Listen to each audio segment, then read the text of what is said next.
Olá, tudo bem? Sou o professor Wilson Leonel e o objetivo desta web aula é conhecer algumas das ideias básicas que definem as concepções de ciência na contemporaneidade. Aprofundaremos alguns caminhos que podem ser tomados para resolver o problema do conhecimento. Vamos abordar algumas alternativas mais recentes que marcaram a ciência nos 2 últimos séculos. São elas o positivismo, o falsificabilismo, a teoria dos paradigmas e o anarquismo epistemológico. Antes, porém, de conhecermos os protagonistas e as principais ideias destas concepções, vamos relembrar algumas das características que definiram a ciência na Antiguidade Clássica e na Modernidade. A ciência na Antiguidade se voltava para a especulação racional, era desligada da técnica e das preocupações práticas, pois numa sociedade escravista que deixava tarefas, trabalhos e serviços aos escravos, a técnica era vista como uma forma menor de conhecimento. Segundo Aranha e Martins, podemos atribuir à ciência na Antiguidade, período que compreende os séculos VI a.C. ao V depois de Cristo, 5 características marcantes que são: a ciência encontra-se vinculada à filosofia, a ciência qualitativa, a ciência não é experimental, a ciência é contemplativa e a ciência se baseia em uma concepção estática do mundo. Na Idade Média, período que vai do século V ao século XV, continua a mesma concepção de ciência do mundo antigo. Apesar de se evidenciar algumas diferenças, é possível compreender esta continuidade devido ao fato do sistema de servidão também se caracterizar pelo desprezo da técnica e também qualquer atividade manual. Agora a ciência se vincula aos interesses religiosos e se subordina aos critérios da revelação, pois na Idade Média a razão humana deveria se submeter ao testemunho da fé. O que valia era as verdades reveladas pelos velhos livros, fossem eles a Bíblia, Aristóteles ou Ptolomeu. Na visão moderna de ciência, surge no final da Idade Média e perpassa o período renascentista e vai se consolidando no século XVII, com a chamada Revolução Científica. Começam a se desenvolver as ciências naturais e os novos métodos científicos.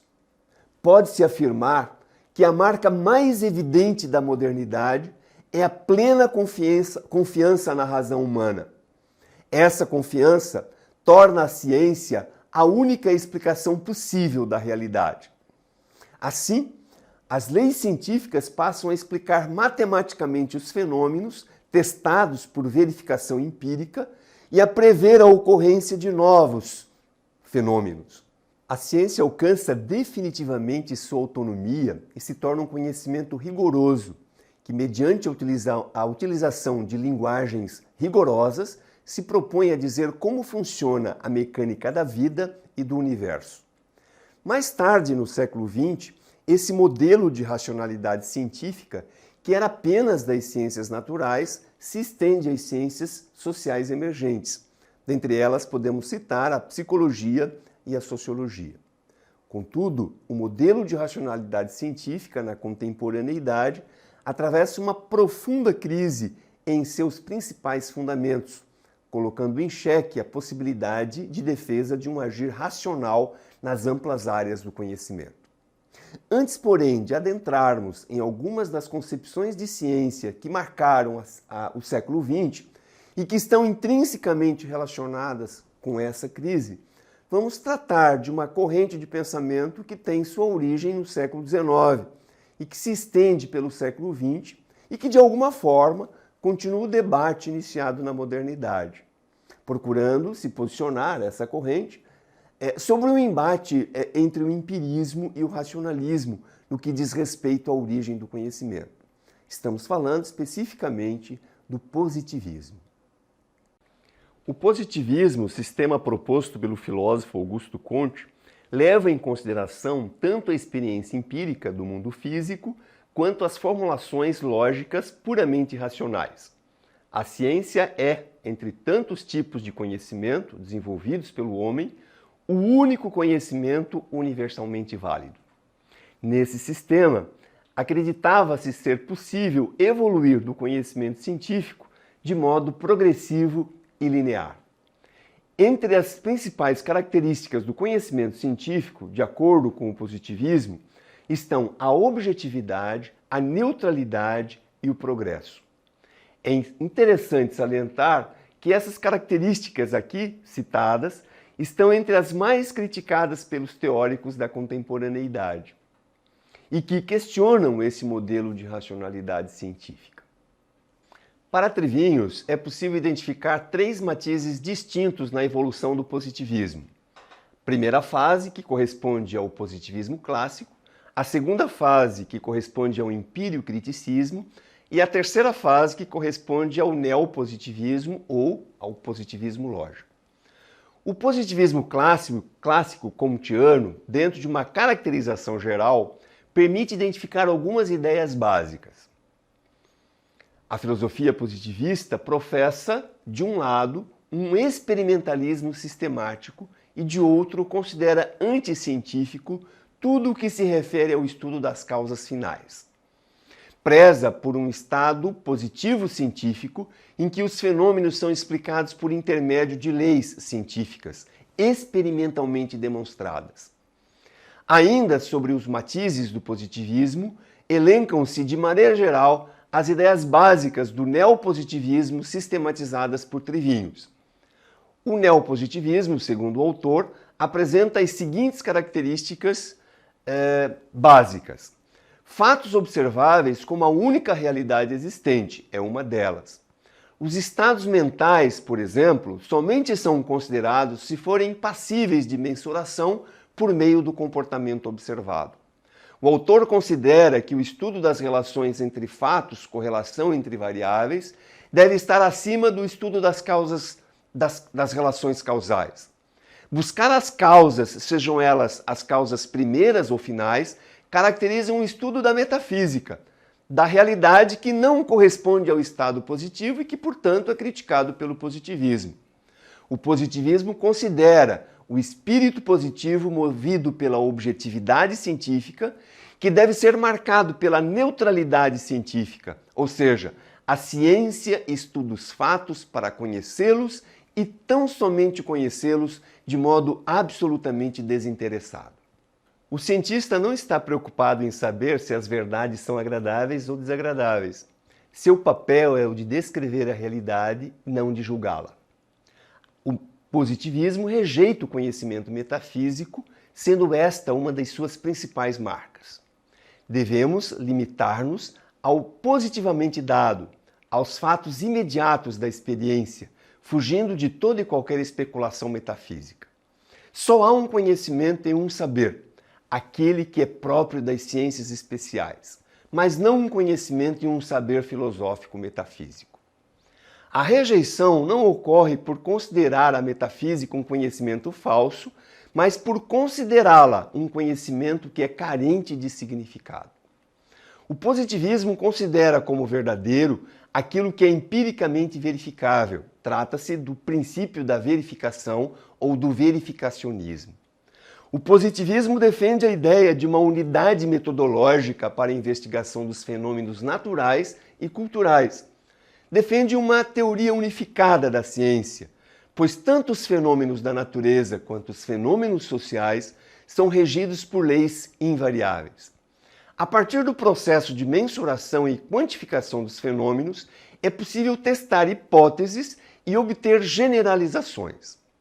O problema que decorre desta pretensão de unidade metodológica é considerar que os fenômenos produzidos pela ação humana são determinados tanto quanto são os fenômenos produzidos pela ação da natureza.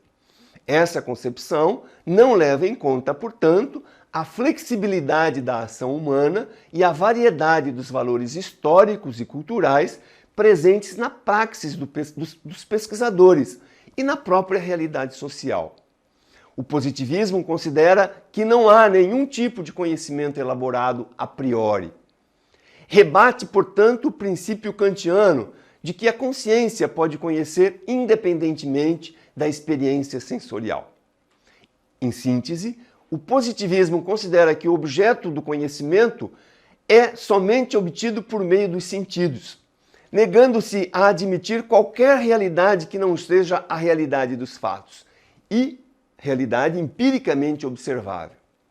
Nessa perspectiva, os filósofos que compõem o chamado Círculo de Viena preconizam que a pesquisa tem como função precípua verificar as relações e ou associações entre as variáveis que envolvem os fatos a partir de parâmetros ou construtos teóricos vinculados às condições lógico-formais. Outra concepção de ciência da contemporaneidade é o falsificabilismo, e Karl Popper é o autor desta corrente de pensamento. Popper foi um dos primeiros filósofos a questionar os fundamentos do positivismo lógico. Coloca-se como um crítico do Círculo de Viena, da qual ele era membro na década de 20 e 30. Popper critica fundamentalmente o princípio da verificabilidade, propondo em seu lugar o princípio da falseabilidade. Segue um trecho de sua fala sobre esta passagem. Fui situado como membro dissidente do positivismo lógico que apenas sugeria uma substituição do critério de verificabilidade pelo critério de falseabilidade. Não obstante, os próprios positivistas lógicos preferiam ver-me como aliado do que como crítico.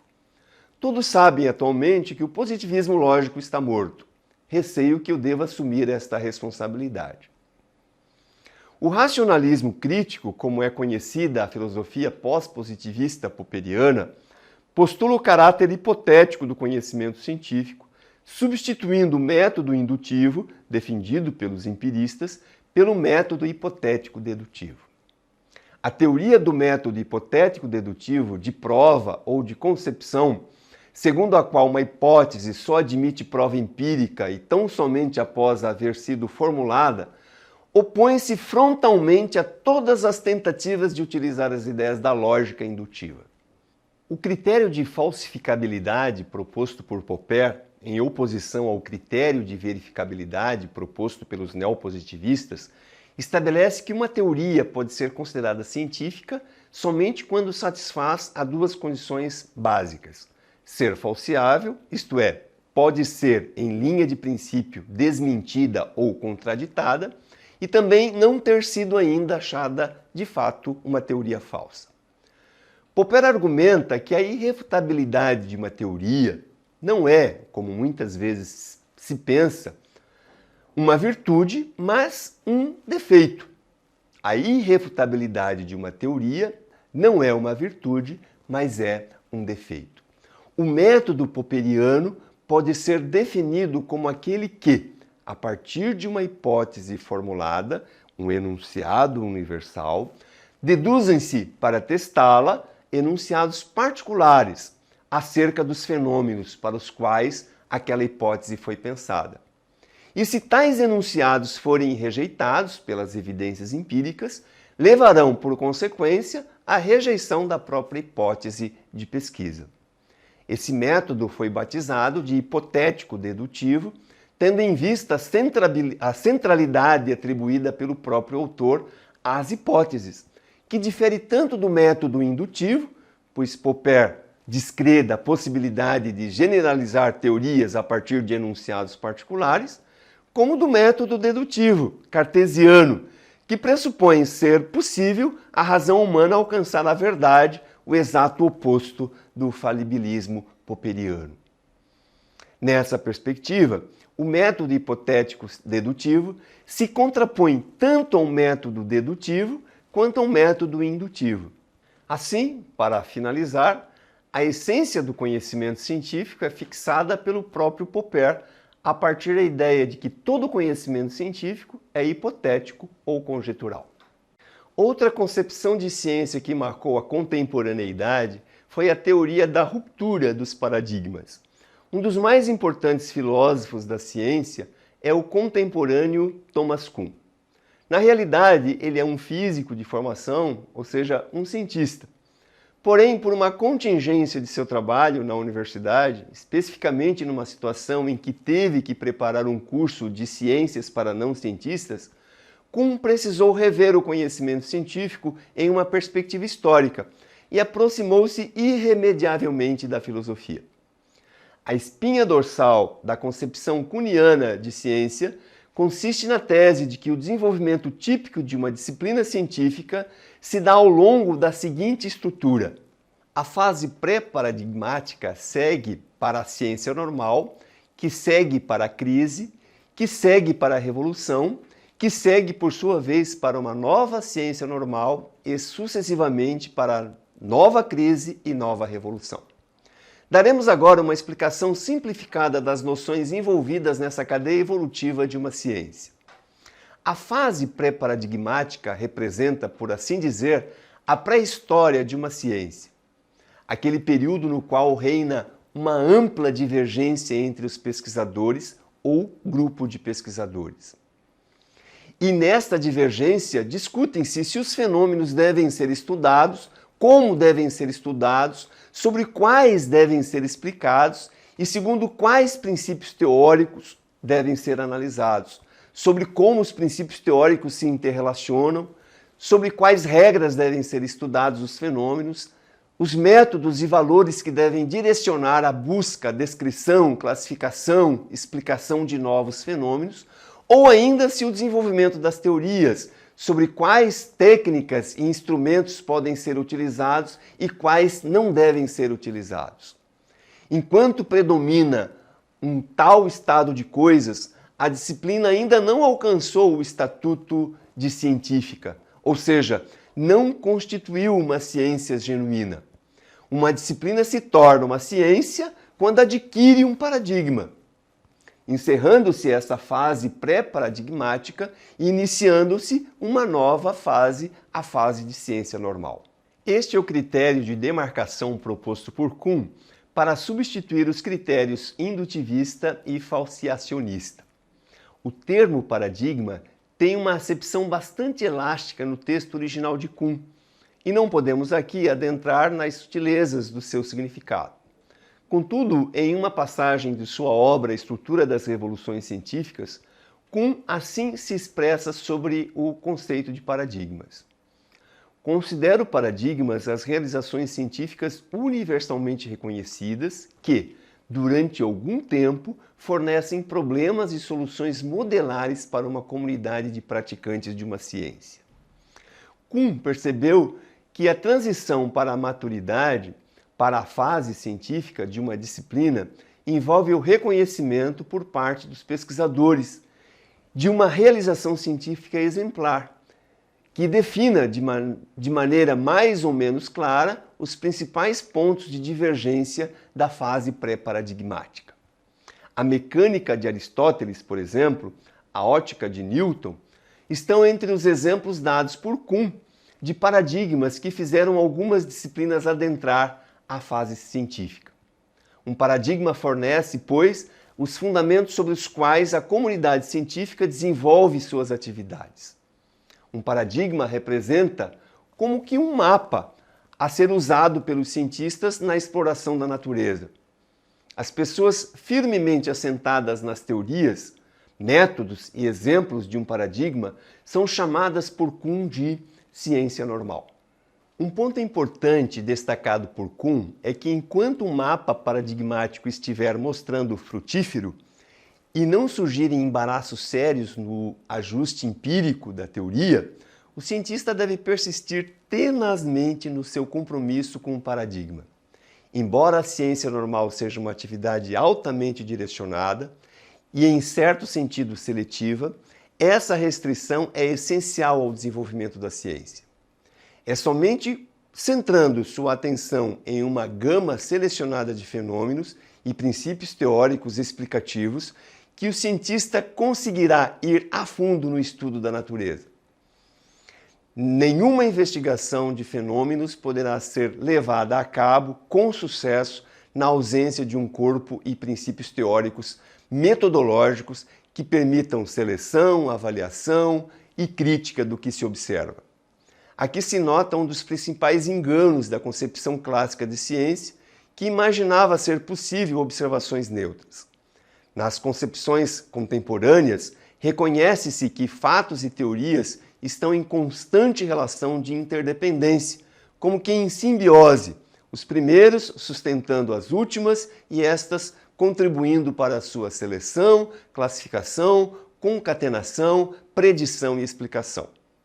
De posse de um corpo de princípios teóricos e regras metodológicas, o cientista não precisa, a cada momento, reconstruir os fundamentos de seu campo, começando de princípios básicos e justificando o significado de cada conceito introduzido.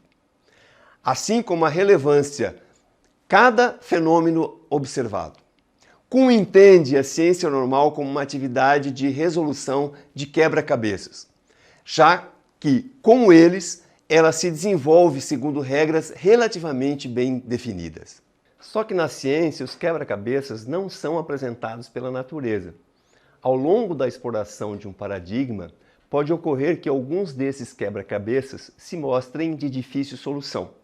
O dever do cientista é insistir no emprego das regras e princípios paradigmáticos fundamentais o quanto possa. Utilizando a analogia, não vale, por exemplo, cortar um canto de uma peça do quebra-cabeças para que se encaixem em uma determinada posição. Mas no caso da ciência, esse apego ao paradigma, que é essencial, como indicamos anteriormente, não pode ser levado ao extremo. Quando um quebra-cabeças sem solução, a que Kuhn denomina anomalias, se multiplicam, resistem por longos períodos aos melhores esforços dos cientistas e incidem sobre elas áreas vitais da teoria paradigmática, chegou o tempo de reconsiderar ou de substituir o próprio paradigma. Nestas situações de crise, membros mais ousados e criativos da comunidade científica propõem alternativas de paradigmas.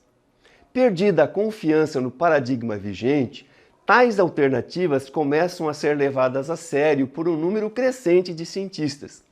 Instala-se um período de discussões e divergências sobre os fundamentos da ciência que lembra um pouco o que ocorreu na fase pré-paradigmática.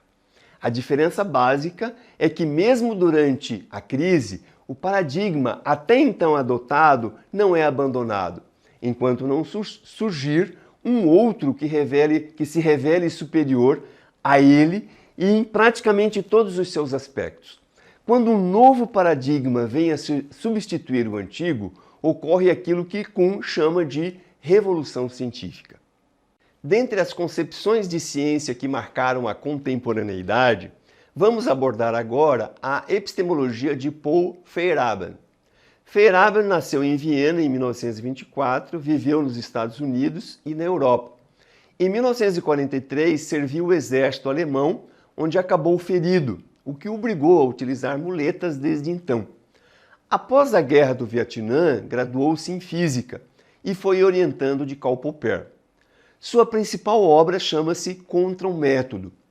Os principais conceitos que envolvem o anarquismo metodológico são o pluralismo metodológico, contra a regra, contra a indução e vale tudo. De acordo com o Feyerabend, não existe um método científico universal. A ciência é uma empresa anárquica. Feyerabend rejeita a existência de regras universais e defende a violação dessas regras metodológicas. Afirma que o avanço da ciência se dá ao violar as regras metodológicas impostas e se opõe ao princípio científico único absoluto. Se opõe a uma ordem inevitável, ou seja, se opõe à unicidade de método. O anarquismo metodológico de Feyerabend assim ficou estabelecido em seu conceito e deve ser entendido como uma defesa a um pluralismo epistemológico, ou seja, contra um método único de se fazer ciência. Feyerabend defende um tudo vale, Sua epistemologia afirma que nenhuma teoria interessante pode ser consistente com todos os fatos. O progresso da ciência é desigual e não pode existir um conjunto de regras que conduzirão o progresso científico. Feyerabend defende abertamente a contra-regra, ou seja, se a regra é a indução, deve-se utilizar a contra-indução, a qual incide na aceitação de hipóteses alternativas. Deve-se introduzir hipóteses mesmo quando estas não se ajustam aos fatos considerados consolidados. De acordo com a visão de Feyerabend, todas as teorias são falíveis por natureza. Sempre há discordância entre teorias de natureza numérica ou então qualitativa. Portanto, elas devem sempre ser vistas como aproximações, jamais como definições. E não se pode atingir a verdade, mas apenas aproximar-se dela. A ciência, de acordo com a abordagem fundamental de Feyerabend, é um modo de dar sentido a uma unidade desconhecida que é o mundo. Feyerabend chegou a propor um controle democrático da ciência, onde todos os cidadãos deveriam opinar sobre ela, de modo a ditarem os seus rumos de investigação. Bom, assim encerramos esta web aula. Essas concepções de ciência aqui abordadas são apenas algumas das concepções de ciência na contemporaneidade. Ainda poderemos mencionar a fenomenologia, o materialismo histórico dialético, dentre outras tantas. Contudo, nesse formato de web aula, seria impossível abordar todas essas concepções. Finalizo com uma pergunta. A questão que você apresentou no início do estudo da unidade de aprendizagem pode ser respondida à luz das concepções de ciência na contemporaneidade estudadas nesta web aula? Como você abordaria o seu tema, tomando por base o positivismo, o falsificabilismo, a teoria dos paradigmas e o anarquismo metodológico? Fica a pergunta. Bom, espero ter contribuído para o seu aprendizado nessa importante unidade de aprendizagem que é a teoria do conhecimento. Um grande abraço.